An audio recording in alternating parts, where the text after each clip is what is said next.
Hey everyone, it's Nepdorka here. I'm back with a different video that I've never done before, and it is the definitive Gacha story tier list for all of the different Gacha games that I have played, specifically some of the big ones that are out there. In this list is going to be Reverse 1989, Blue Archive, Honkai Star Rail, Wuthering Waves, Zenless Zone Zero, and then some of the other titles that I kind of play on the side will be there as well, such as like Snowbreak and Girls Frontline 2. Now, for the bigger ones like Reverse 1989, I'm going to be going back all the way, not all the way to the beginning, but back at least like a version cycle. And when I say version, I mean like I would describe Amphorius as a version. So I'm going back to HSR 3.0, and I'm going all the way through it. I'll be going back through all of Renacida for Wuthering Waves. For Reverse 1989, I'm going all the way back to the beginning of 2.0 and going through them. And ZZZ, I'll be starting at 2.0. I'm not really going to go much further than that. And then the other games, I'm really only going to do recent histories, so within the past couple of months. So there's a couple of Snowbreak patches in here, a couple of Girls Frontline patches in here. A Blue Archive patch, only the recent ones for those, because I'm not as invested in them as, the others, the kind of the big Gacha games going on right now. So maybe in the future I'll add more to it, but I hope to make this a regular thing where I keep updating the tier list as chapters come out. And, today is August 26th as the time that I'm recording this. So tomorrow, Wuthering Waves' 2.6 will come out with Augusta, and that'll be on a later date. In fact, right now I'm also working on Nikkei's main chapter stories of I think 39 and 40, which are really good, and I'll add them to that list as well. But from this point forward, this is kind of the beginning, and I'm going to begin adding stuff as I go on, maybe, every month or so, depending on, how frequent I feel like I need to do it. Anyways, let's go ahead and get into it. Now, I already have some on here. These were pulled from before those time periods that I mentioned. So like before 2.0, Reverse 1990 example. And this is just to give you an idea of where I stand on each of the tiers. So I'm going to explain each of the tiers, and then we're going to get to all of the different stories down below. So for the top tier, we have like the 10, the best. And that is the perfection tier. This is the 10.0s, the SS tier. The first in this tier is Reverse 1999's patch 1.9, which was the kind of climax of the 1910 era of Reverse 1999. This is the story, main chapter story. I believe it was chapter 8. I could be wrong. It could be chapter 7. And that is Versant. And I can't pronounce it. I can't even spell it. Just trust me. It sounds somewhat similar to that. It really is kind of tied as one of the best Gacha stories out there. It was so good. Everything in it was just absolute peak. And you had two competing different cycles from or storylines going on when you had the Laplace researchers working to find a way to defeat the storm, and then you also had Verton's crew trying to defeat Arcana on the other side.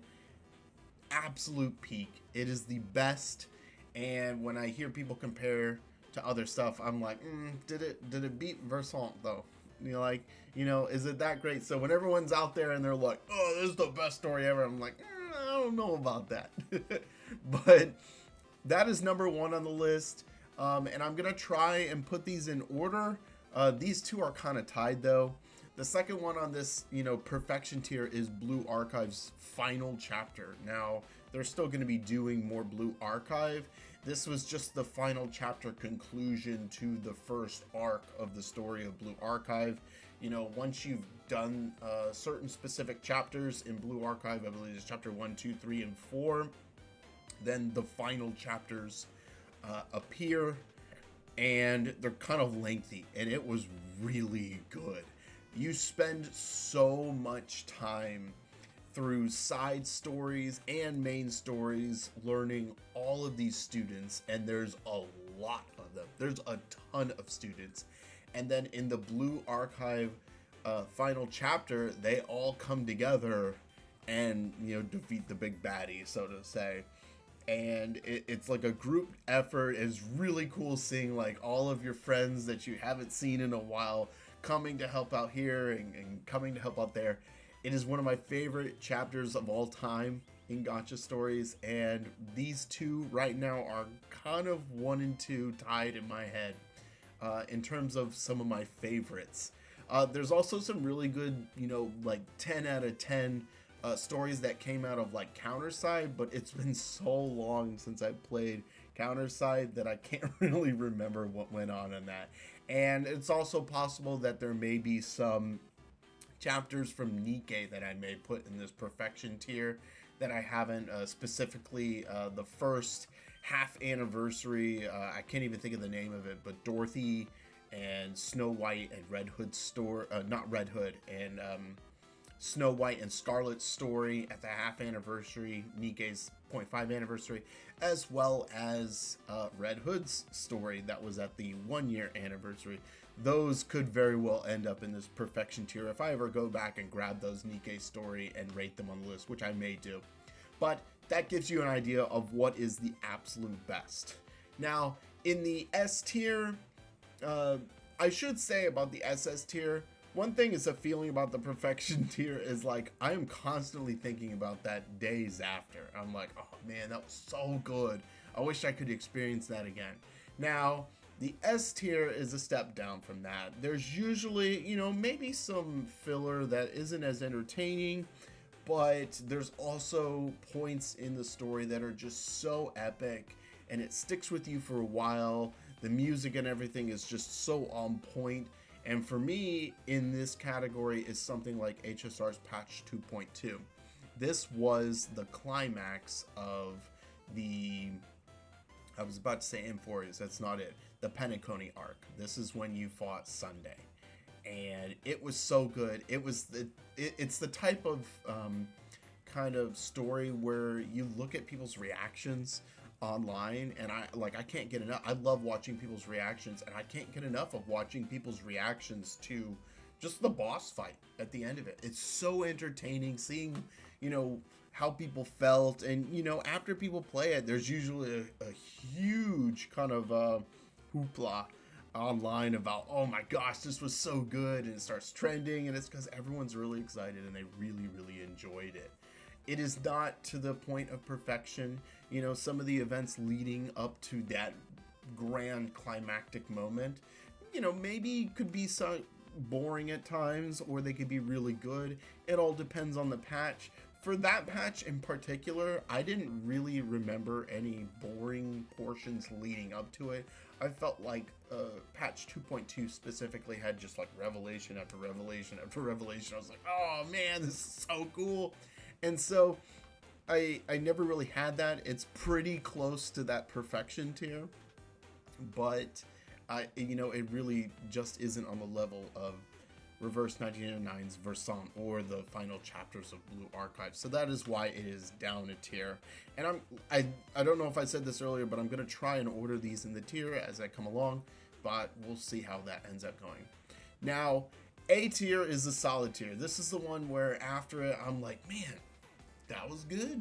I'm very satisfied and content after the story. You know, a lot of these are based on how I feel at the end of it, and that's generally how good a story is, because it also encapsulates not just the story, but kind of the presentation and everything. And for the solid tier, we have Wuthering Waves' patch 1.1, which is after the 1.0 story in Wuthering Waves. It was kind of a bomb. It really wasn't the greatest. Everyone was almost clowning on it. And then they come out with this story right after with Jinsei, who is my favorite character in the game. So there's a little bit of bias here. And it was just so enjoyable. I was like, man, you know, part of it maybe because the previous patch was so kind of but when Jinsei's story came out, I was like, wow, man, that was such a solid patch. I enjoyed that a ton. And I think most people, when you looked at their opinions of it after patch 1.1, and everyone felt that Kuro Games was like turning a new direction in their storytelling. And while they didn't quite turn the corner yet at that point, they did improve drastically, and I think it set the stage up for their 2.0 stuff, which ends up getting better, at least on the presentation side. So Wuthering Waves patch 1.1, I really loved it. I love Jinsei as a character, so there's a little bit of bias there, and that's kind of why it's in that, you know, solid tier. B is your average tier. This also has a little bit of bias for me because it has Ambi in it, who's one of my favorite characters in ZZZ, and this was her patch. This was patch 1.6 when Ambi and Trigger came out, and I really just kind of enjoyed it. It was just kind of, I have a little bit of bias because I like the characters in it, but the story overall was just kind of like, okay, like I can see how it is, you know. ZZZ at this time is still struggling to kind of find their groove in the storytelling. This was only recently after I got back into the game. I got back into the game during Bernice. It was Bernice's trailer that got me back into the game, and I still struggled to get into the game, and to the point where now the game is really enjoyable. They just continue to improve on it, and they've done really good. But back at this time, this was still kind of pushing it for me, and I gotta say the story was just kind of average, you know. So it if I remember, it dealt with Ambi's, you know, connection with Soldier 11 and whatnot, and her history in her old squad, and I enjoyed it, but it wasn't anything spectacular. So this is like coming out of the ZZZ patch 1.6.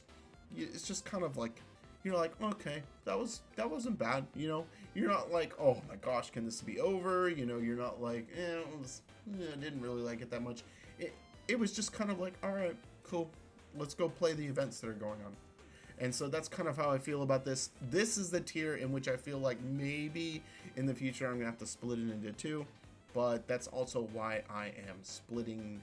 I am going to try and order things as we go along. C is the meh tier. This is the this is the one where you're like, I'm kind of struggling to get through it. This isn't really that interesting. For this is Reverse 1999's patch 1.1, which is a real shame because this is like the first content patch that came out with the game.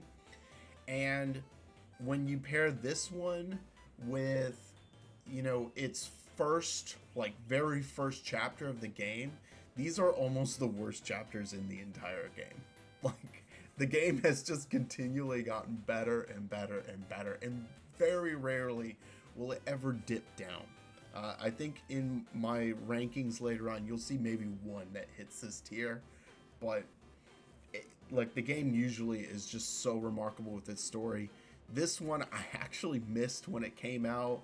I wasn't paying attention to when stuff ended and began, and the patch, they, for some reason in Reverse 1999, they end the story patch just a couple of days before the patch turns over, which was kind of annoying because I was like, you know, logging in, procrastinating till the very last day, like I usually do, and I'm logging in, trying to, you know, take care of this patch, and I find out that it ended 2 days ago, and I was pretty mad.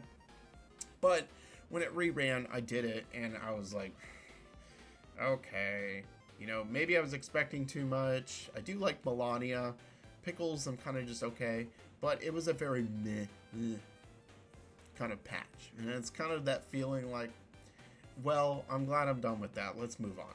And that's kind of where the meh tier is going to be.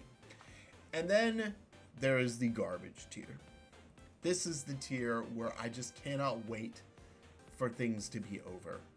And nothing describes that better than HSR's patch 2.6. And I don't think there will be a worse patch on this entire list than HSR's patch 2.6.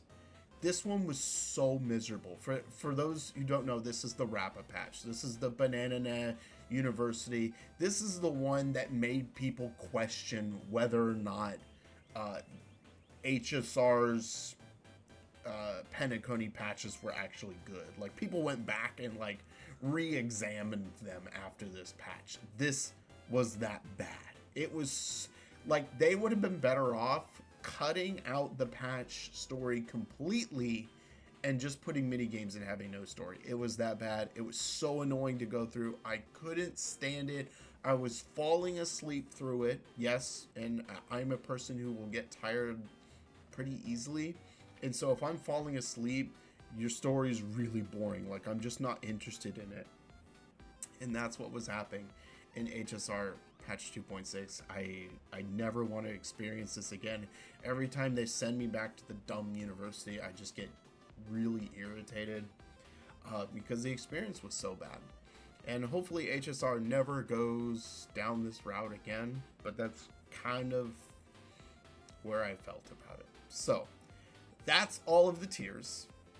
From this point on, I'm going to start ranking things close to chronological order from when they came out as best I can. I believe I've ordered them pretty close. There may be one that's kind of off here and there. I will try to rank them in the tiers as we go. And there's something that I forgot to mention, but hopefully I will remember it as we go along. But let's go ahead and get into it. Yeah, let's get to it. So the first one on this list, I gotta make sure you guys can see everything. So I'll scoot down a little bit here so you can see what I have here. We're starting with Reverse 99 2.0, and then we have 2.1, and then comes in the Wuthering Waves patch. And it was around right here, which is the beginning of the year. So basically we're going back to January. These, I believe, go past into November, maybe October of last year. But everything else since then will be basically what has happened this year. So you have seen all of that. And I believe we are, okay. I gotta make sure you guys can see it, and then we can basically get started. So, Reverse 99 patch 2.0. Now this came right after Versant, and usually when you come after such an amazing patch like that, you expect the next one to be kind of garbage. And filler patches in Reverse 1999, generally you can tell when it's a filler patch and when it's not. However, they've been kind of blurring the lines with that. I'll get to that in a second. Where they before, like, when it was a side story, it was a side story. Like, it just had nothing to do with the main storyline. But now there are usually bits and pieces that they try and tie into the main storyline to let you know, like, where in the storyline you are. And with this one had Matilda in it. And usually when they bring out Matilda, that basically means side story. It's going to be a side story. However, it was the beginning of letting us know of things to happen that would happen in 2 patches later, which would be a main story patch. Overall, though, this was our first entrance into where the storm took us. After Reverse 99 patch 1.9, the storm hits, Arcana is dead, we move the time changes again, and we fast forward into the future, I believe 80 years, 70 years. We went from like 1914 all the way, or 1915, all the way up to about the late 1980s, early 1990s. And so this is like the disco era inside of basically in San Francisco. And it's just kind of your regular mob story. What was really interesting, though, was putting at the end, they start introducing Anjo Nala. And you don't know who this is, but this is how they kind of tie it into the main story. They show Anjo Nala here, and later on she has major, implications when we get to the main storyline. But they basically kind of did a kind of their way of tying things in together with the main story, which I really liked that they did. However, as a story overall, I enjoyed it. I really loved Mercuria. Even though I've never gone after Jay and whatnot, I really enjoy him as a character. It was just kind of a nice story overall. I don't know if it's enough to put it into the solid tier, but I think for right now, it's going to go at the top of the average tier. It's really close.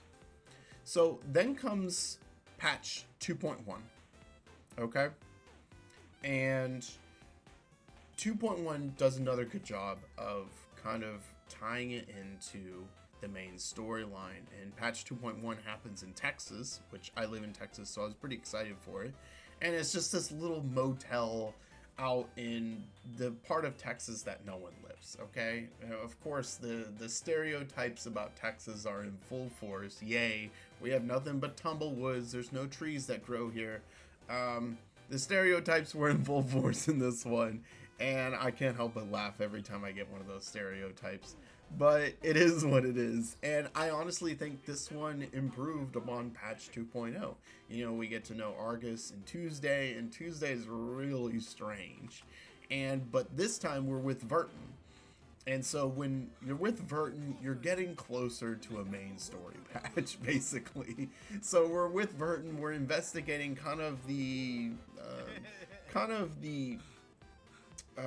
we're furthering the investigation that Matilda kind of ran into here in San Francisco, and we're kind of tracking down, and here we find Anjo Nala again, except for Matilda has not communicated with Verton that, you know, what Anjo Nala is. If I'm pronouncing that wrong, I'm sorry, Anjo Nala. And so, you know, it's just kind of like it's got this mix of everything. Like there's some of Zeno in there. There's some of like old Western motel. Like this kind of it's kind of weird for me because like I've been to these motels like on family road trips where everything's kind of creaky and whatnot. And I was like, man, this is a little bit of nostalgia here. Some of my own personal nostalgia. And so I really enjoyed it. But overall, it's in the same category as Mercuria and Jay's story. Didn't really move much on the needle for me. But I did like how they kind of tied it in. However, it was kind of like one of those ghost stories. And every time they do that, the ghost stories turn out pretty good. I'm not gonna lie. Like, I believe the second patch that came after the Rimet Cup in patch 1.1, 1.2 story was like the Nightmare of Green Lake. It was such a well-developed little kind of just side story that was kind of a spooky horror story. And they did the same thing here. And because of that, you know, it was definitely a side story, but they did a great job of integrating it into the main story with Anjo Nala and, you know, what is she going up to, but then also keeping it into its main storyline. And for that, I really enjoyed it. I love the characters in it. So we're going to put this one at the top of the average. I think it is better than 2.0. So then we have Wuthering Waves patch 2.0. This is where Wuthering Waves made kind of the big change. They made the epic kind of it really is. It's Wuthering Waves 2.0. They upgraded. And this patch was so enjoyable because of basically the environment, the music, everything they did, except for the focus on echoes. I think that's my only dislike of the Renacita is like we're friends with echoes. I don't know, I'm not really a fan of that, and I kind of hope that they go away from that when patch 3.0 comes out. But so far, I mean, it already is kind of away, a little bit away with Septimon. They're not as like tree hugging with echoes as the Ragunese are. It's just not the same, but this was kind of what put Wuthering Waves back on the map. It had been really declining, and this patch really enjoyed it. I love I mean, I'll talk about this later down the line, but basically I love that time period of Renaissance Italy, and basically that's where a lot of the inspiration comes from for Renacita. It's like that Renaissance Italy, the Medicis, you know, the banking Medicis. That's basically Carlotta's family, the family feuds that happen. It's all like, I love it. I love every part of it. And then they had flying and everything, but specifically talking about the story, I really enjoyed the feud between them. I love the whole corrupt church type of aesthetic, which is gonna come into factor later on from a story that really ruined a part of that for me. I'm still salty about it. Um, but I just loved basically the journey that we took.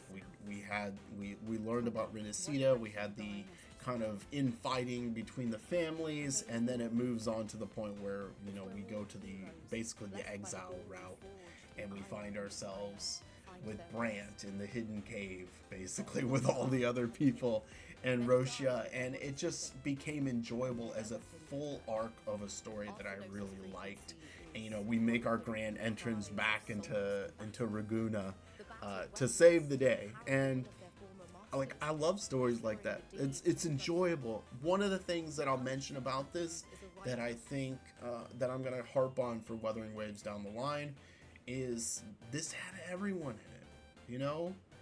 Just when you start naming off the characters in it, you had Carlotta, you had Roshia, you had Brant, you had unreleased Phoebe, you at the very tip end had unreleased Cartethia, you had unreleased Zani, you had a whole bunch of characters in it, and they all worked together in some way or fashion, or they had some kind of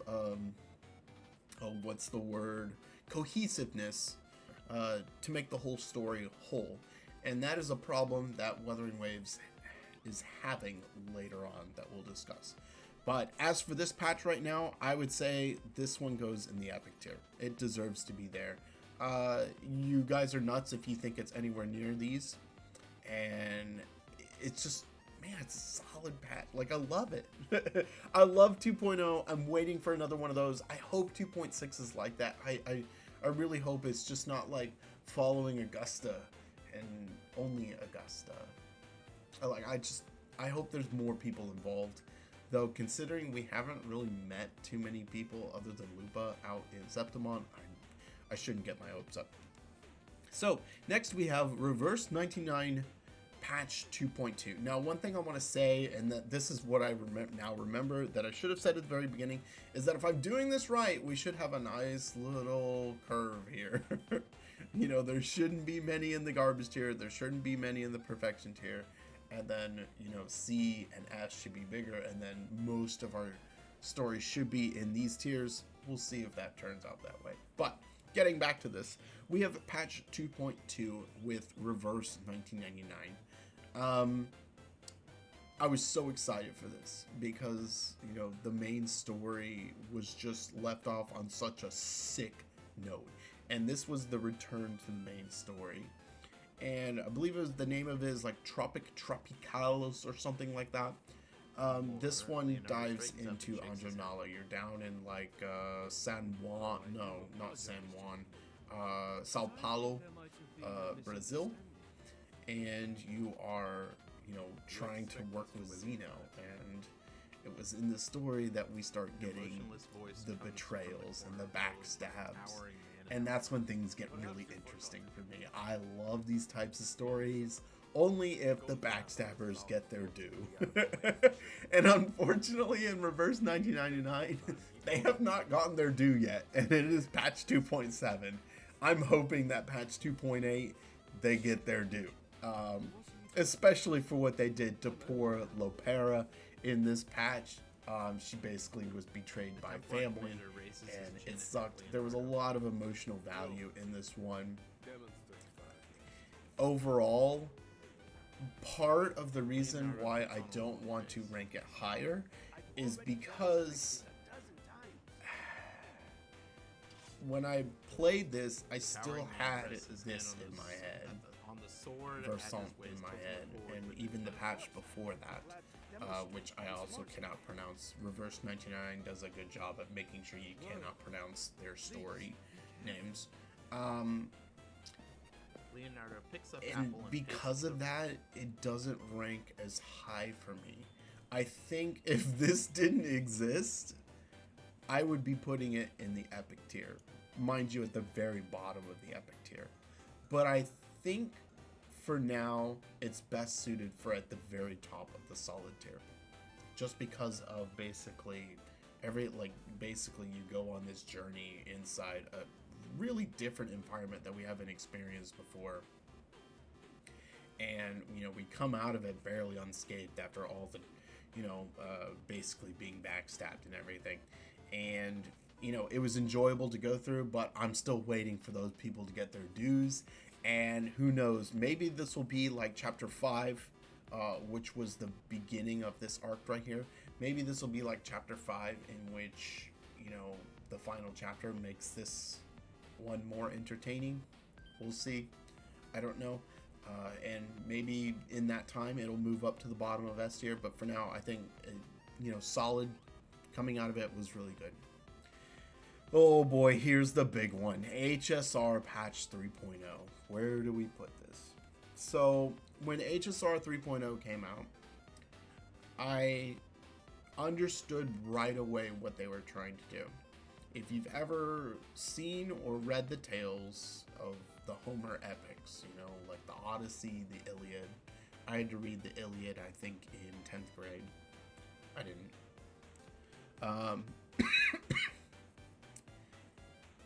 This is what they were going for.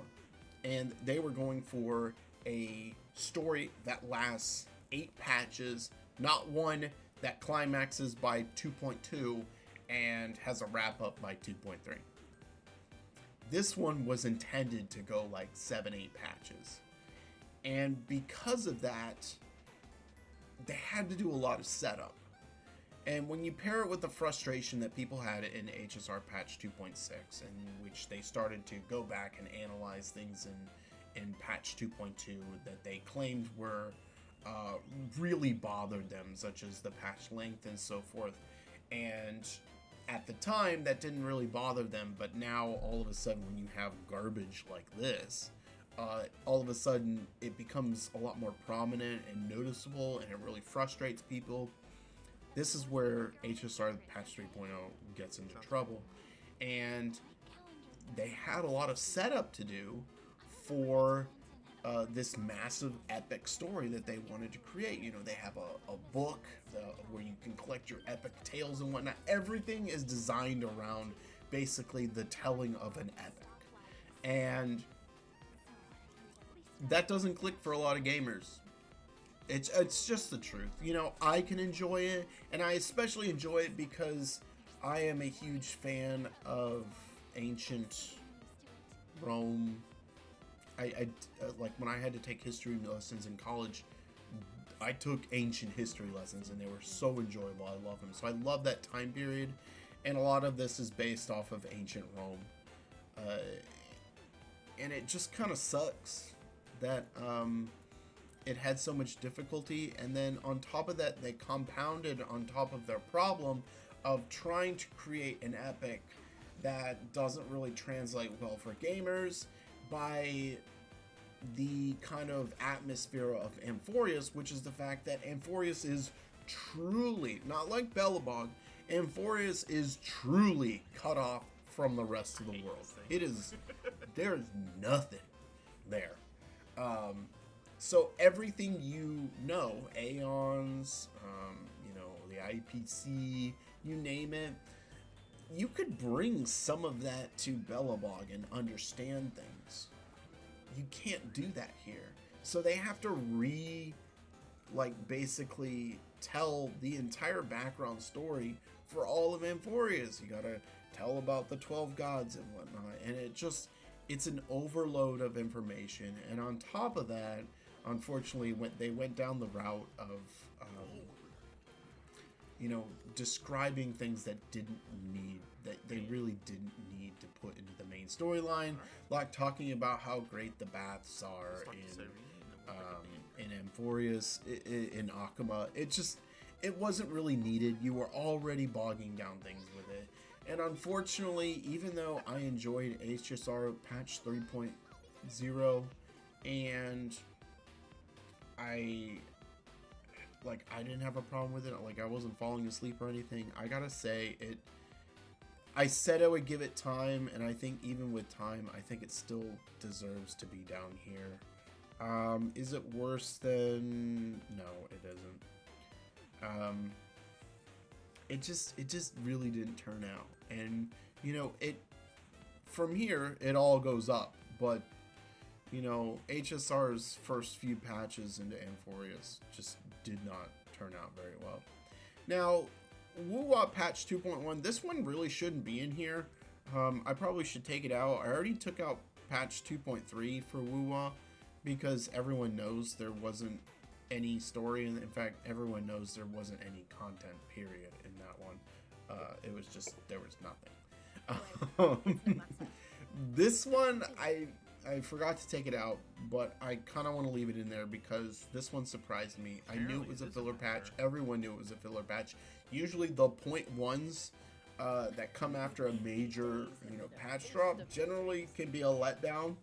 But Wuthering Waves tends to continue to break the trend. And even though this wasn't like a main patch, they had side stories that elaborated and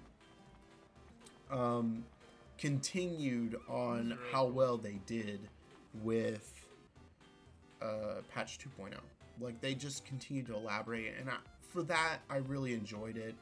I want to put it in the solid tier, however, unfortunately, because of I know how I feel about other patches, I'm gonna have to leave it in the average tier. Is it better than Ambi 1.6? Yeah. Better than this? Yeah. I think this is fair. Right in between these two. Yeah, I think that's a good spot. So, we have Reverse 1999 patch 2.3. This is a true side story. This one just, it felt so out of place, and it was just so weird. It was like they did not plan accordingly, which is rare for Blue Hawk to do this. I believe Blue Hawk's publisher.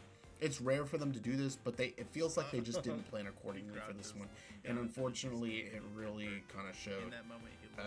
But this one dealt with Willow and Flutter. I'm gonna get this right. I want to say Flutterby, but that's not Flutter Page. And it was like a cutesy story of like an old Grinch and an optimistic, bright-eyed child. That's like you've heard of those stories before. You've watched those stories before, and it just, man, it felt flat. It didn't have any. It didn't have any connection with, you know, what we saw in. Basically, it didn't have really much of a connection with anything we saw in the main storyline, and so it just kind of turned out to be a dud, and for that I was really disappointed. Where will this land? I would say probably the Remet Cup. The theft of the Remet Cup was really bad, so I think I'm gonna put it there. I don't expect much to go below these two, like, if I'm being honest. Unfortunately, that's just the way it was. It was a cutesy side story, but it really wasn't that great. HSR patch 3.1. This is interesting because this is when HSR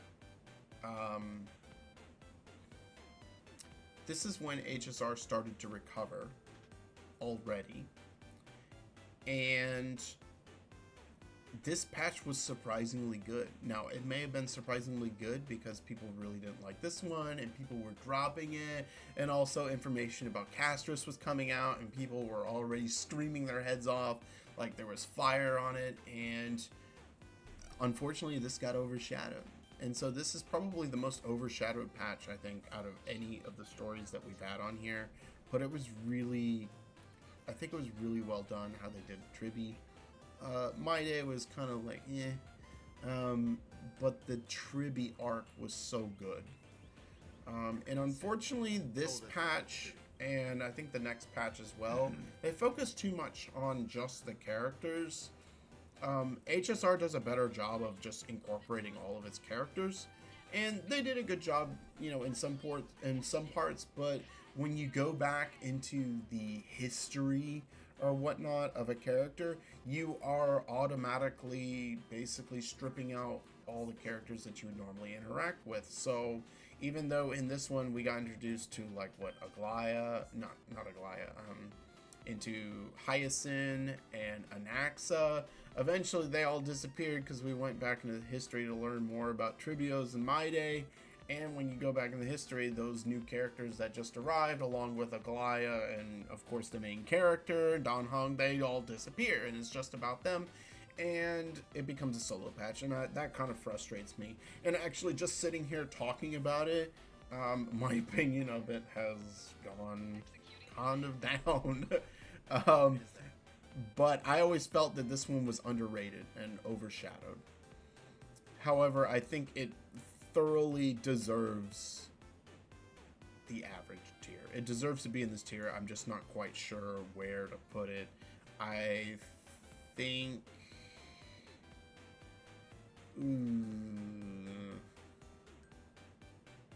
this is a tale of two different stories, because like this one surprised me and I ended up enjoying it more, and it was a side story, and this was a main story.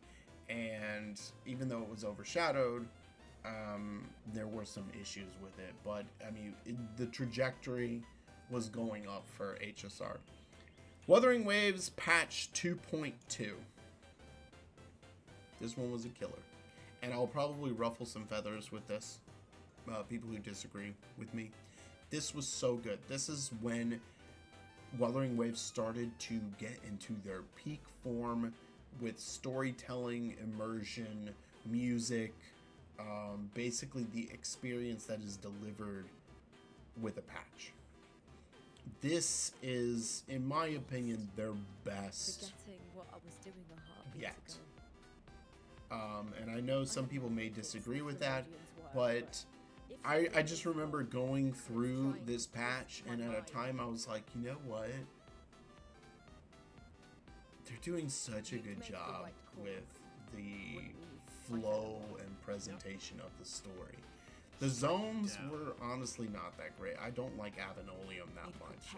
It's just like, it was like a Final Fantasy 13S single pathway storytelling area for this thing. And so the zones sucked. And that actually is a problem that occurs in another patch that's later on. However, the overall presentation of this patch was just amazing. I love Cartethia. She's one of my favorite characters. Cantarella turned out totally different from what I was expecting. Maybe that's what they were trying to do, you know, making her like this sexy, I can't even think, not dominatrix, but femme fatale, that's the word. No, dominatrix was not on my mind. Okay, they turned her into this sexy femme fatale, and that was what was shown in her character trailers. But when we actually get to the storyline, I don't feel like she was like that. My biggest complaint, and the first thing I said when the story was over, was like, They should disable flight. this was a character story. This wasn't a main story. This was a character story. And that's because the only people who participated in it were Cartethia, Cantarella, and yourself. Now, you compare it to 3.1, like, even though I just mentioned how, we ended up going to the past, and Tribi and Maide, we learned about their history and so forth. When we weren't in the past, it was still a group cast. It was still me, Don Hung, Aglaya, and Hyacinth and Anaxa were added into that. That didn't occur in Wuthering Waves patch 2.2. Like, it was literally, like, we got Chacona at the very beginning for, like, 10 lines. Not 10 lines, that's unfair. 5 paragraphs, okay? And then she sends us off, and it's nothing but Cantarella and Cartethia for the entire patch. And that was my biggest complaint. And that is the reason why I don't have it better than patch 2.0. I think these were both unbelievable. But patch 2.0 had a whole bunch of characters. They worked together. The cohesiveness was there. I love all of the changes in areas, from going to Brant's area to Renacida to Raguna to exploring Renacida. This, you had kind of a small, pathway, and the story was led on that pathway, and so it wasn't as enjoyable in terms of the story and so forth and the overall experience of it. But the presentation of this one was the absolute peak they have done. It was so good, and they have not beat this yet. Mark my words, they have not beaten this yet in terms of presentation. But I still like 2.0, the experience of 2.0 and the story of 2.0 more than 2.2. Whether you agree with that or not, let me know in the comments below, but, that's kind of how I feel about this. I still think 2.0 is the best, but it's very close. So, Reverse 1999 patch 2.4. This should have been a main story patch. It felt like a main story patch, but it wasn't. This is the one where you're on a ship and you are cruising through the ship with Burton, and you meet one of the people from Menace Vindicte, and she's trying to recruit more people, and she doesn't. And it felt more like a main story patch than a certain patch that I'll discuss later. This one just it felt like it belonged into the main storyline, and for some reason they didn't. And this is the description of this tier. Like, when you get out of a patch and you're just like, man, that was solid, that was good. And that's how I felt like this one. I feel like Baccarola was a little bit, like, I feel like the characters were a little bit out of place. Like, they just happened to be there, and then we're in the story, as opposed to a story being about them. Like, if I were to compare it to Wuthering Waves, like 2.2, like, the story was about Cartethia, basically. Cartethia. But this one, it was more like the story was about Verton and her discovering Menace Vindicte on this cruise, and our boy Ulrich, the badass, and Barcarola and Fatutu just happened to be on the cruise with him.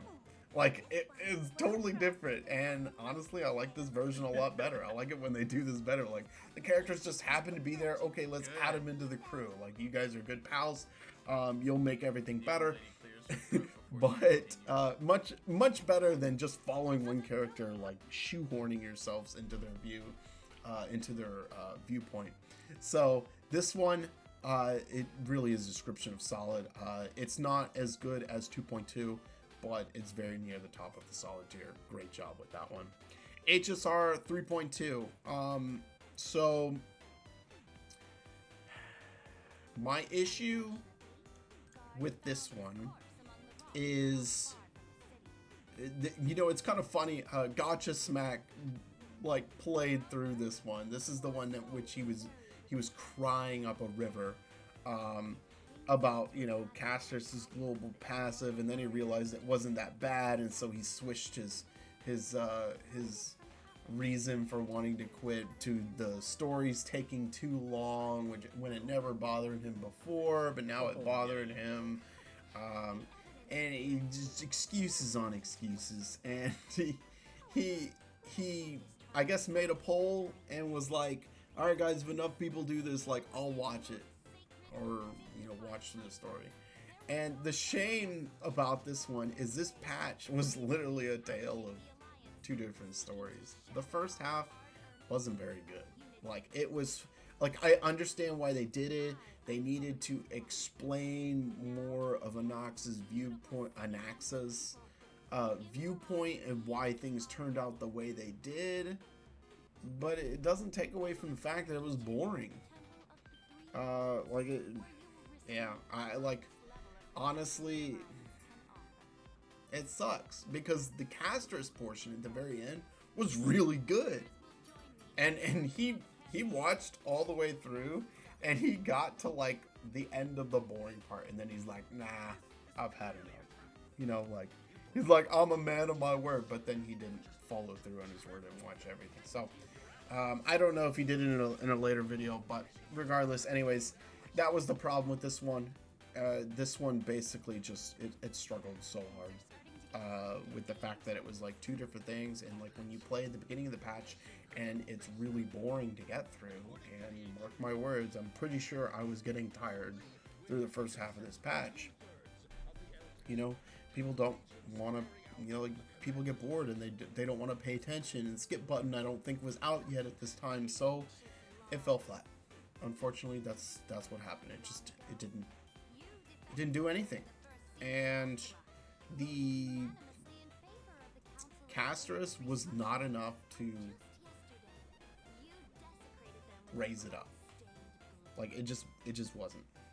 So overall, I don't think it's fair to put it in this meh tier, but it is at the bottom of the average tier. It is the closest to dropping into the meh tier.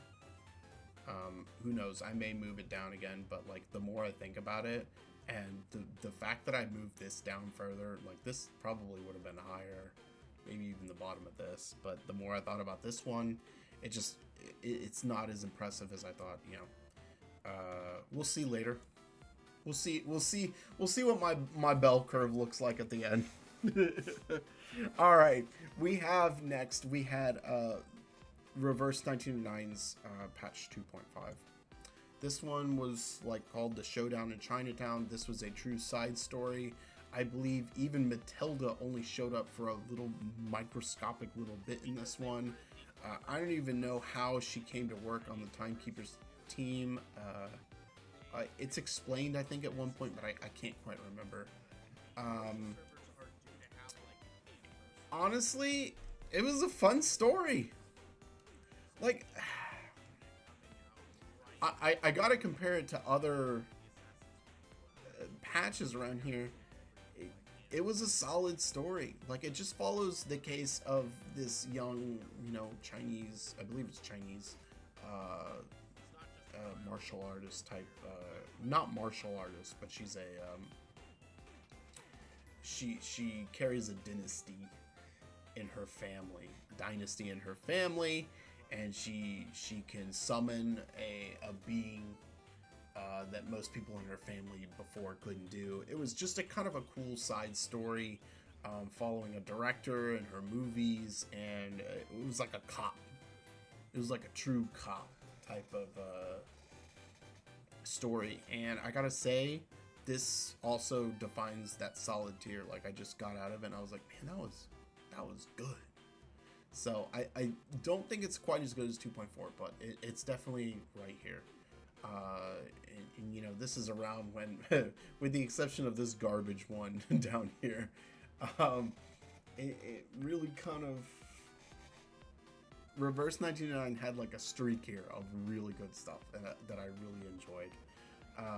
So yeah, this one was, it was really Liang, her name's Liang Yue, and it's hard to pronounce, but overall it was a side story that just had it's kind of one of those when a side story wraps it all up in one, ties a bow on it, and finishes it. It goes from start to completion, does everything perfectly, and that's what I really expect if you're going to create a side story in a game. I want it all to be completed and finished and wrapped up, and they did such a good job with this one. Much better than this one or any of the other Reverse 1909 side stories. This one did such a good job of just wrapping everything up and you know, putting a bow on it and finishing it. So I really enjoyed, you know, basically her journey. You know, this is like 1980s, early 90s LA, as she's working with this director, Noir, to create this film, and someone is trying to get revenge on her. And it's a true cop story, and because of that, it was like basically I don't know what the time setting is for LA Noir. Let me just see real quick. 1947 less. Okay, so that's a little bit too far back, but think along those lines, just 50 years in the future. 40 years in the future, actually. I think it was 1989 or something that this takes place. Great story. It was cop story. Great. I loved it. All right. HSR patch 3.3. This patch was insane. It was so good. After surviving, I think you can say that, after surviving HSR's first 3 main patches, this one comes out, and it was just so good. And I think it's overshadowed by the fact that Wuthering Waves' 2.3 was so bad. People didn't want to, like, it was overshadowed by the gap in performance between these two, because you come into April, and at the time in April, Wuthering Waves is just killing it with patch 2.2, and you know, the news about Castra's coming out really kind of shot down people's expectations. Then we get the HSR patch 3.2, and the story is just kind of and you know, this was so good. And then of course Wuthering Waves 2.3 comes out, and it's the patch as a whole with no story was garbage, and then this one was just so good that a lot of content creators just didn't talk about it too much. They didn't want to ruffle any feathers, but this was the best story patch that Honkai Star Rail has ever done. It was so good. It was kind of like the climax of the first arc of everything that happened.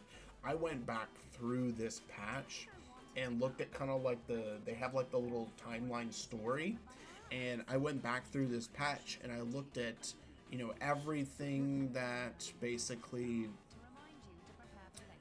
I looked at everything that people complained about. Sorry, not that people complained about. I looked for anything that could have been cut from the story, because it was long. It wasn't as long as some of the others, but it wasn't as long as patch 3.0. But it was like 8 hours, I want to say. And I looked for anything that they could have cut, and there was nothing. And times in which you think you could have fallen asleep, you didn't. This is when the skip button was really started to roll out, and like they didn't quite have the skip button in yet, but there were portions in which you could skip huge dialogue portions by saying, I don't really care to find out about this. And I didn't select that once. Like every single time I was selecting it because I was like, this is so interesting. I'm enjoying this. This is the bomb. They did such a good job with this.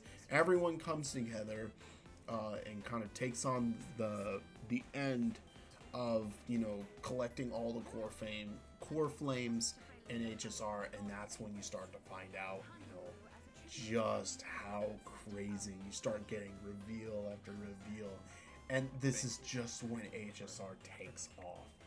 And this right here, this HSR 3.0, you know, 3.1, this is the payoff that I was talking about. Them having to set up for a huge epic. This is the payoff. We had to endure 3.0, 3.1, and 3.2 to get something like 3.3. This goes into the perfection too. It was amazing, immaculate, so good. I still love going back and watching people's reactions from it's not just one point. Like normally, like when I go back and I like look at reactions from like Bellebarg, maybe like when people like encounter facing Cocolia for the first time, like it's always enjoyable to see it. But for HSR 3.3, there's like 5 instances in which I could go back and be like, oh, I want to see people's reaction on this.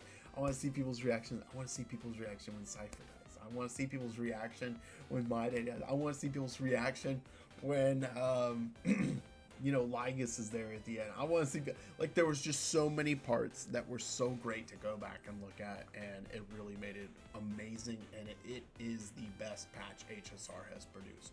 I loved it. So, that brings us to Snowbreak. This is the first Snowbreak patch on here. Honestly, Snowbreak is generally going to be lower than others. Snowbreak isn't known for its story, but there are times in which I just continually come out of it and I'm like, wow, this is really enjoyable. Snowbreak patch 2.8 was still in the middle of an arc in which we went to the academy and this one focused on Vidya. And even though it focused on Vidya, they they bring in some other characters. So Vidya was there, Frida was there, Katya and Tess were in the distance somewhere hiding. It was really cool. It was a detective thing. It's kind of the same reason why I really liked patch 2.5. It was this detective story that you get in, the nitty gritty, and you're trying to figure out what's going on. And because of that, I really enjoyed the story. And it is definition solid. So I think it goes right above patch 1.1. Reverse 1999 patch 2.6. This is the one that I feel should be swapped with 2.4 as a main story and a side story. This patch was just so weird. I can't even begin to describe how bizarre it was and how much it didn't feel. This was supposed to be a main chapter and it didn't feel like a main chapter. There was a lot of it felt like a lot of chasing shadows in terms of Verton, and who else was Sonetta was with her, and they went into this prison, where they met Recoletta, who's this writer, and then Aleph, and they're basically chasing down the doctor that helped them in patch 2.2, and a lot of it just didn't make sense. It was really strange. I believe it happens in the southern tip of Argentina. We're getting closer to the poles, if I remember that correctly. It's based on the prison. I don't know where this is. I think this is in the Netherlands somewhere. But it's based on the prison where the cells, the cells are all arranged to be facing the guard tower. And the guard tower is up. The guard tower is kind of in the middle and suspended all the way up, so the guard tower can see everything, and the windows are kind of it's a two-way window, so only the guard can see outside, so one guard could be watching and paying attention to all of the inmates. And actually that prison specifically has been deemed inhumane. I was looking into it, and I would say that was the most interesting point of the patch, was figuring out the backstory, the real life backstory of this prison. That was what was most exciting for me. Man, this patch was such a bummer. It was just I was expecting so much out of a main patch, and I got nothing. I got rewarded for nothing. But you basically spend your time in the prison. You have to deal with figuring out this murder, and basically all you're doing is just chasing the shadow of this doctor that helped you in 2.2, and you keep shifting back and forth between sometimes her perspective and your own. And overall, I don't know. My disappointment is immeasurable every time I think about this patch. And it's bad enough to the point where, even though this was so out of left field for a side story that had no connection, I felt better after this one than I did after this one, unfortunately. That's just the way it was. So yeah. Is it better? I'd almost do that. It's really close. It really is close. So here we have ZZZ patch 2.0. This is the first ZZZ patch on here. I do have ZZZ patch 1.6. And ZZZ has improved a lot in their story, starting with 2.0. Has it improved a ton? No. This is not the difference between Wuthering Waves patch 1.6 or 4, 1.4 or 1.6 to 2.0. No, this is not the same. I will say that the patch before this one was hot garbage and probably deserves a spot here or maybe here. But I'm only starting from 2.0. Did it improve a ton? Yeah, it did. It improved a ton. And it was so much more enjoyable. I would say the first half was kind of slow as they were introducing things and they were babying me along the way. I saw some people get really bothered by it. Me personally, I was like, Clever. It's okay. It's not a huge deal. But like, yeah. Like, it didn't bother me as much, but I can understand why it bothered a lot of people. And for the most part, the patch was just kind of like, okay. Now, it got better towards the end. Like, the ending was really cool, and I think it really did a good job of setting up what is going to be the 2.0 story arc. But as a patch by itself, it wasn't necessarily the greatest. Where this ranks, though, I would say, I think it's fair to put this at the very top of average. I think that's a fair place to put it. It's definitely getting there, and it's getting better. Alright, here's where I get to piss off a lot of people. Wuthering Waves patch 2.4.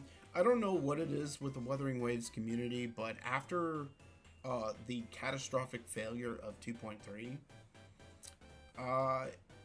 it was almost as though you could not say anything negative about the game.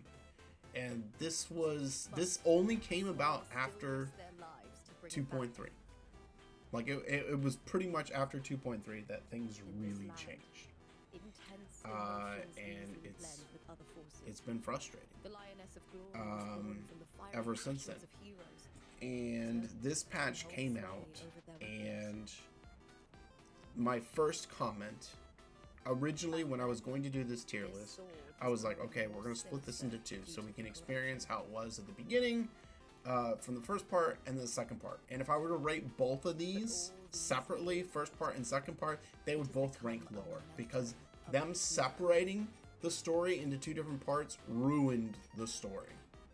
I think they should have kept it combined, and I think that the reason that they're not combining them is because the patches, actually, when you add up the time it takes to go through them, is actually like 5 to 6 hours. And that's the same thing that several of the content creators have been trashing HSR for, is having long patches. So they're like, okay, we'll just split it into two segments and no one will know the wiser. And no one will be the wiser. And sure enough, that's what happened. Everyone's like, oh, it's amazing. It wasn't that great. Like, Lupa, my complaint with the first half was that it went too quickly. It was like someone was tugging me along throughout the patch, and they were like, okay, we won this battle, let's go to the next. Okay, we did this, let's go to the next. Let's go. It was just like, let's quickly go through everything. It was like a lesson in why some yap is needed to make a story good. If you don't have like little bits of yap or kind of some kind of interaction between the characters, I feel like, you know, you end up everything just feels way too rushed, and you're not able to build any of the characters up. I'm not saying that I want Wuthering Waves stories to be like 8 hours long, but I'm enjoying them when they're, you know, in the 4 to 5 hour range. It doesn't really bother me how long they are, but you know, you can have a shorter story but not have it rushed at the same time. And that's kind of one of the biggest problems with you know, the first part of the Wuthering Waves 2.4 patch. And then you get to the second part, and it just felt like an awkward break. Like, why break there? And my first thought was, well, maybe there were some additional issues that they had to iron out with Lupa, and they couldn't put her in the game right away. Because, like, the first thing you do in the second part is you're able to play as Lupa and, you know, use her in the quest line. And maybe that was the reason, but I thought about it more, and I was like, no, I don't think they would do that. It may have already been in the files. So it was just a really awkward place to end it. Like, you win the tournament after rushing through all the qualifiers and everything, and then all of a sudden you pick up where you left off. There were also parts of the story that I didn't like, where they kind of skipped over, like, they added this massive new zone, but they treated your path through it like a single trail. Like, you didn't really. There were there was that time where you went down into like the sunken area, the sunken city area, and it felt like we were just skipping through it real quickly to get to the main stadium. And I was like, man, there's some really cool stuff that they can do down here, but they kind of just like quickly went through as like, oh yeah, this used to not be flooded and now it is. Hoop-de-doo. And they they went on. There were also parts in which it was just very confusing. I don't know, maybe I look at it more critically because I felt like people were just overglazing the hell out of it. But it really wasn't the greatest story, especially since the character that we were following and we were supposed to bleed our heart out for was a random NPC that we'd never met before. Honestly, it wasn't very enticing, and overall, the split patch and everything, it just kind of fell flat for me. It's not terrible. Like, it's definitely not in the meh category, but it doesn't deserve the solid category. Woo patch 1.1 was better than this patch, 100%. If you like, once you separate the presentation quality of the presentation of the story from the story itself, you realize that patch 2.4 isn't really worth much. I think this probably deserves to be at the very top of B. That's probably where it belongs. Wasn't the greatest. So now we have HSR 3.4. A lot of people will say that this is the best patch HSR ever did. I disagree. I still think 3.3 is better, but this patch was no less just as amazing as that one. I think whatever there were in terms of epic value in 3.3, that was reduced, and emotional value of HSR patch 3.4 came out, and it was really cool. It was just like explosive discovery one after another as we went through Finon's past, and it just, oh man, it hit really hard. Overall, this I wouldn't argue with someone if they said that 3.4 was better than 3.3, but I personally don't think that is the case. I don't think it deserves to be in this tier, but it will be at the very top of the epic tier. It's really close. It really is. Like, they did such a good job with it. They've just come so far from that 3.0 so long ago. And, here we are. So we have Girls Frontline 2 Springfield. I was not happy with this patch at all. So this is my first Girls Frontline 2 addition to this list, and there will be more that come along. Girls Frontline 2's story and world building is really good, but this patch was just really lame.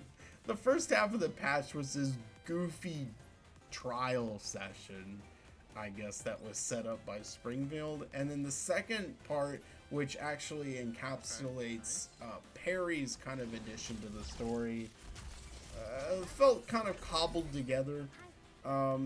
It just wasn't as enjoyable as some of the other Girls Frontline 2 stories that I've had. A lot of the times I'm yearning to make sure that the commander's in it. For instance, when Klukai's story came out, the first part of her story was just Klukai talking and doing her own mission, and I was like, man, when's the commander gonna come in? And then finally the commander comes in on the second half, and it got way more interesting. But for this one, he's there from the beginning, but the first part was just this goofy, like, free-for-all for the commander's attention, and honestly, it just wasn't that great. This one probably goes right here. Yeah, it wasn't that great. I'm being completely honest. It was me. Reverse 99 patch 2.7. This patch was a filler patch that was so cool. It dealt with space travel. This is still... Actually, it was really hard to figure out what time period this was in. And I spent actually a lot of time like just stopping my playtime in this and like trying to search through and figure out when exactly this happened. This actually happens in the past. So this is a true side story. It happens in the past, I think during the events of chapter 3 of the story. So right when Verton's still young. So this happens a little bit in the past. I want to say like 4 or 5 years in the past, from when the current events are in the story, and it's just a really well done story. The story follows Kipperina, who is a circus tightrope orphan, and she basically gets recruited into the not into the space program, but she gets recruited into Laplace in order to test kind of some of the basically do some of the groundbreaking testing on the storm to see how it functions, whether the storm affects out in outer space and whatnot, and also to figure out whether or not this teleportation gadget that has been created, I think by X, will work, which we see Verton use in the very first epilogue, the prologue story of Reverse 99's story as a whole. And overall, this is one of the most enjoyable stories that I've played. Honestly, this may be a hot take, but I'm gonna leave it right here at the very bottom of the epic. It was really good. Very rarely have they done a story that was this like good for a side story. The last time I feel like was 1.8, which was Raishiki, which was based on an actual town in way north, near the Arctic Circle. I think it's owned by Finland or something. I don't know. But it was really cool. Like you could pull up pictures of that that town, and you could see like one-to-one images from what they drew in game. It was really cool. But yeah, great job with this one. I really enjoyed it. Blue Archive 4th anniversary. So when I knew that I was going to be doing this tier list, I wanted to start adding in as much as I could of different stuff. Blue Archive really is like top tier like writing. Like they're really good, and their stories are always so much fun. I should pay attention to them more, but most of Blue Archive is side stories, and so that's why I don't pay attention to as much instead of like the main stories, and the side stories are always kind of like goofy or whatnot. Regardless, the anniversaries are usually pretty good, and so I wanted to pay attention to this one. This one follows Rio, Seiya, and School Narrow, and they were released around this time as well. Honestly, it's just kind of a goofy, fun story that is solid all around, enjoyable, makes you laugh, doesn't make you cry. Blue Archive final chapter can make you cry. And there are some main chapters in Blue Archive that can make you cry. But overall, it's just a fun, enjoyable story that you really love, and you're like, at the end of it, you're like, man, that was cool. It just, Blue Archive does take a long time. This is more of a visual novel setup than other stuff, and so Blue Archive stuff takes a while, but it's so enjoyable to go through. Really, some of the best writing and stories out there right now are pretty much done by Blue Archive Reverse 1999, and actually Counterside is really crazy good too. And you know, this is a Chinese studio, but these two are both Korean. There's a reason why K-dramas are so popular on like Netflix and whatnot. It's because the best writers in the world right now are from Korea. I think that is kind of where we are in society at the moment, because Hollywood can't make anything worth anything, And the Chinese stories are pretty good, but I think the top tier in the world are the Korean writers. So, as far as Blue Archive, this was just a fun story of Seiya growing into herself as a ruler of the student council of Trinity. The other Trinity girls did not want to let her go by herself because she recently lost her powers in the big final chapter that went on. So the things that kept her safe were no longer there, and so the student council in Trinity is kind of like a triumvirate, and the two other members of the triumvirate didn't want her to go and be unsafe in a not opposing school, but a different school's campus. And they trusted her to go, and she went, and she meets up with Neru, and they basically, Neru is the head of the head of the I don't even know what you call it in Blue Archive. She's the elite special forces of Millennium.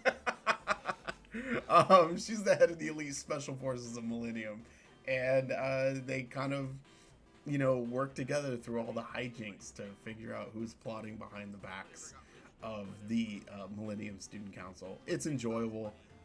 It just brings a smile to your face when you're done, and you'll love it. So this one, it's probably tied with 2.2. I'll put it slightly below, but really solid. Okay, we have Snowbreak patch 3.0. So 3.0 actually just continues off of where 2.8 ended. 2.8 was kind of like the introduction to the school arc. 3.0 is an anniversary patch, so it's really focused on who you're marrying in this patch, which are Katya and Tess, which I mentioned in this patch back here. We're along for our ride to the Where'd he go? along for the ride to the academy. And this kind of just wraps things up at the academy. We kind of, attack and, take down the big baddies, so to say. To be honest, there was nothing spectacular about it. I enjoyed 2.8 more because it was like a detective setting, which was fun to go through. Patch 3.0 wasn't the same. It had a climax of the patch, but we're talking Snowbreak here, not something like Wuthering Waves or HSR. So I gotta say it wasn't bad, but it definitely was average.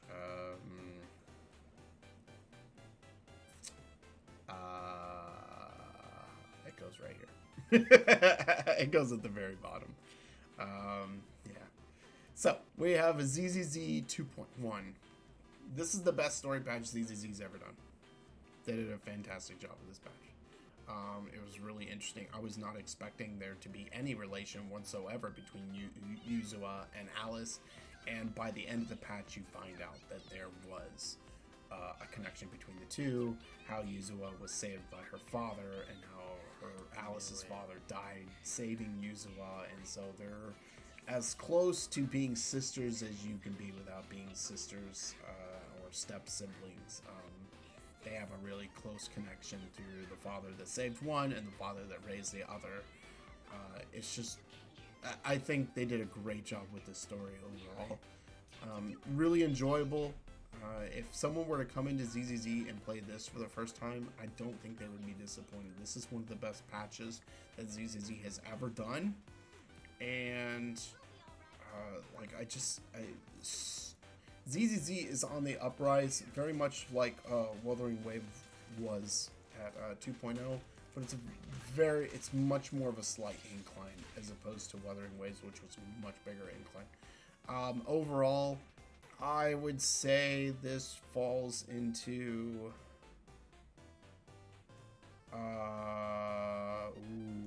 it's like here or here. Let's put it right behind the Blue Archive anniversary. I think that's a fair spot for it.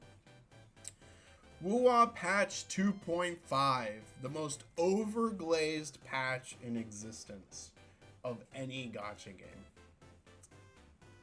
this really wasn't a good story. I put out a video describing how good this story actually is. Dude, it's just, there's nothing really special about it.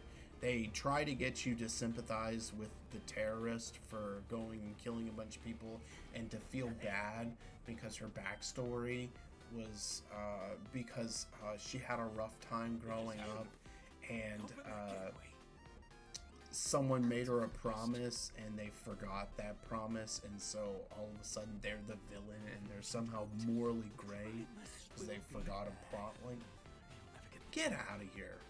Oh, this is such horseshit. Like, the mental gymnastics people are doing to try and justify this as a good patch is just ridiculous. Now, you could argue that the presentation in this patch is better than 2.2. I said 2.2 is the best. You could make an argument that patch 2.5 is the best because they made a substandard story stand out that much to that many people. The presentation was off the charts, but the story, the story was just average. Like, I have complaints about Wuthering Waves patch 2.4, but this is even worse, and this is one of the worst patches we've had for this. In fact, I'm of the opinion, well, no, 2.3 was the worst, but I think this is the second worst patch we've had in the 2.0 cycle. And part of that is my bias for being pleasantly surprised by how good 2.1 was. But this was hot garbage. The story, no, I'm not gonna put it down here. And it doesn't go in the med tier. Its presentation and quality of its presentation was too good to merit being put down here. But it wasn't that great at all. And I wish a lot of the Gacha CCs would stop blowing smoke up everyone's ass, trying to tell me that this was amazing when in the end it was a terrorist who had a bad backstory, and all of a sudden I'm supposed to sympathize with her because I forgot a promise. No, that's not cutting it out for me. And there's no morally gray area. Like, there's a fucking huge line in the sand when you cross over, starting to attack innocents because you didn't get what you wanted. Or because life sucks for you. There is no gray area. There is just, you don't go that way. Like, if Frolova turned to a life of thievery and started stealing from people, more like kind of in line with like Cypher or Cyphera, that's morally gray. Going off the deep end, joining the terrorists, and trying to kill innocents, there's no moral gray there. There's just like, you've gone into the black side, and I don't give a shit about you. That's the way it should be. So each one is its own bubble. Where does this one rank? Maybe it's not as big as I think it is. It's not better than this. It's not better than this.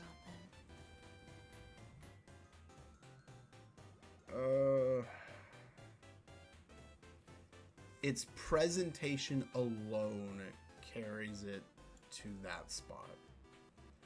And that's being nice. The most freaking overrated patch in existence. And I'm really hoping that the patch that comes out tomorrow, 2.6, does not follow in the footsteps of this garbage. Alright, we're almost at the end. We have Girls Frontline 2, Chokwa. This story was immensely more enjoyable than the Springfield patch. It, however, was pretty average overall. It was enjoyable and it was fun. It was basically, it was kind of like this, but without the garbage at the beginning with the like training session and whatnot. It was better that way. A little bit of betrayal here and there in the story. We overcome them. We find the bad guy. You know, I enjoyed it.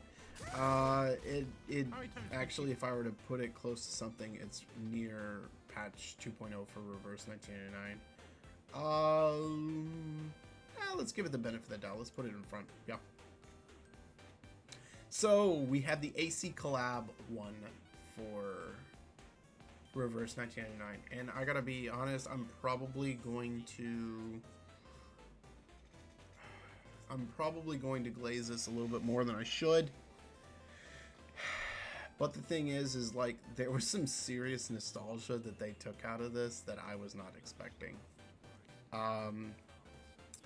The story was kind of, I don't want to say, no, it was above average. Like, it was decent, and it was so enjoyable because the music and everything just brought back all the nostalgia from playing Assassin's Creed. They brought back the old voice actor. I mean, they just did such a good job. And I can't help but, like, now for the past week, I've had, every once in a while, I get the AC collab in my head. Of course, that's partly because every time I log in to do my dailies, I have to go into the story area. And so, like, the tune comes up for, like, 2 seconds, but that's enough to last me to the next day of having it in my head. They did such a good job, which actually, sorry, I want to take a break real quick and go back to this. Music has an inordinate amount of impact, I think, in games. And if the music hits hard and the right beats and the right emotion at the right time, it's going to improve your opinion of the story way more than it should. And actually, one problem I had with Wuthering Waves patch 2.5 is, like I was saying, their presentation was off the charts, and the music at the very end was so good and worked so well with the story that I sat there for pretty much an entire day trying to figure out why people liked the story, because I was like, I can hear it in my head. The story was so good, it worked so well, but when I look at things logically, like, the story was about a terrorist who who threw a tantrum, joined the bad guys, and started attacking innocents. Like, just when I strip my own emotion out of it and I look at it logically, that's what I saw. And so I just wanted to point that out, that music can have an inordinate effect, and it's the same thing that's happening to me for the AC collab right here. I'm gonna be honest, I kind of want to put it here. Is it better than patch 2.2 though? I think the nostalgia is talking to me too much.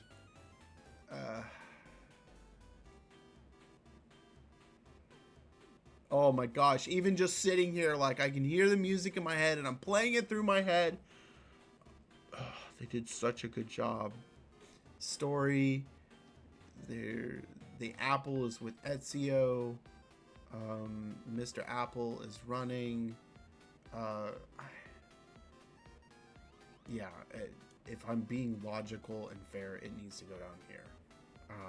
But the nostalgia of me wants to throw it up here. All right, that leaves us with just one thing left, and that is HSR patch 3.5.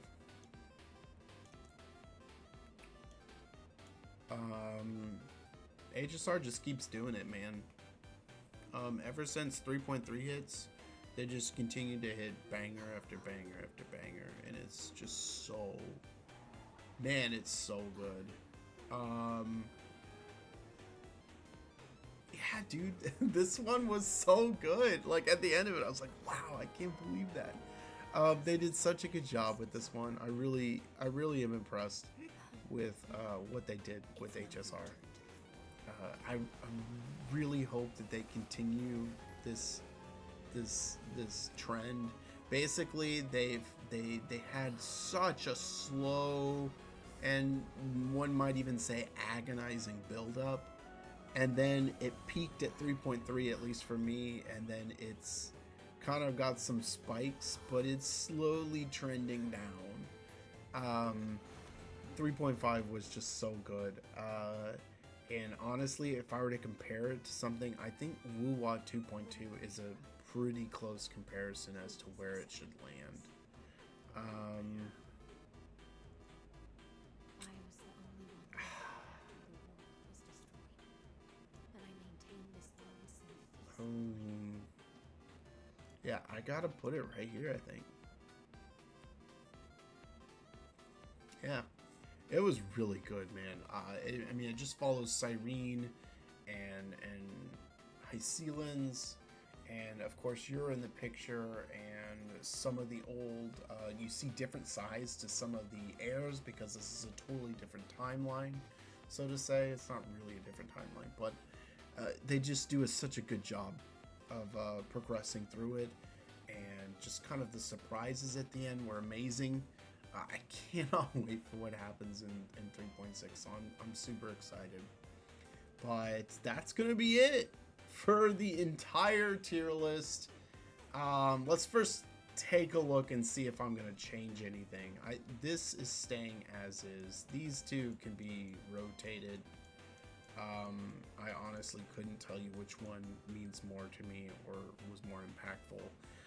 I think this is correct. I think we can probably move. You know, I was thinking about it. I think this moves down a tier. Just a place. They're pretty close. But these are almost interchangeable as well. Same thing with these two. They're very close as well. 2.7 I think deserves to be at the very bottom, which is good. 2.2 AC collab, yeah. I think this is correct all here. I know some people will disagree with this. Wuthering Waves 1.1 and Woo-Wah patch 2.4.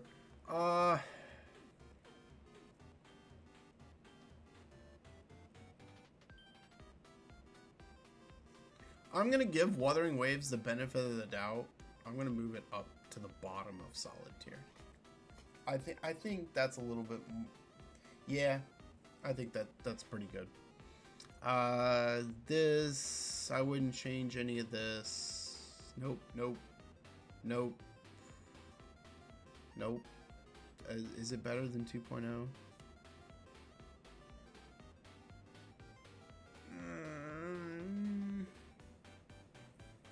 Ooh, that one's close. I'll put it up one. The presentation was so good that, oh man, no, keeping it there. Yeah, and that's pretty much it. I have a pretty good bell curve.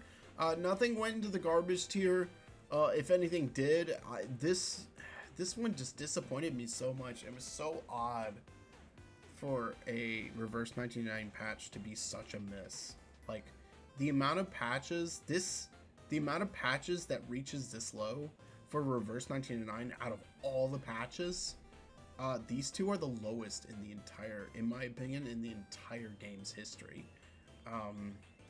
Everything else is up from here. Like, maybe chapter 1 goes in between these right here. And then after that, chapter 2 is up here, and then they all just go, like, I would say like 80% of them are going to be in this solid tier. But they all just like go up from there. So, yeah, this one did, man, they could have done better, that's for sure. But that's going to be it, guys. I know, super long video. It's probably like, I had to cut streaming halfway through, but I'm sure it's probably about an hour and a half to hour and 45 minutes. A lot of stuff to rank here. Overall, a lot of enjoyable stories through all this, and I'm going to be putting stories in as we go through this. The next time I do this, it'll probably have HSR patch 3.6, it'll have ZZZ patch 2.2, it will have Wuthering Waves patch 2.6, which will come out tomorrow, or today when this releases, this video releases. I don't know, we'll see how much I can get things work together. And that's pretty much it. I'll have the Nikkei stories as well, so we'll start seeing some Nikkei in this list, as well as Nikeda from Girls Frontline 2. Her story will be here, Snowbreak story will be in here, so there'll be more stuff, but maybe I'll update this every month or so. But I think it's kind of fun to have a gacha story tier list. A lot of people don't play a lot of these gachas and whatnot, so they can see how it compares to a lot of the others. So I hope you guys enjoyed this. Leave your comments down below. If you think I missed or messed up or were wrong about any of these, you can tell me, man, you don't know anything. So-and-so game, X game was like way better than this. You know, let me know down below. But I hope you guys enjoyed this. And, well, I will catch you guys in the next one. Neptorka out. See you guys.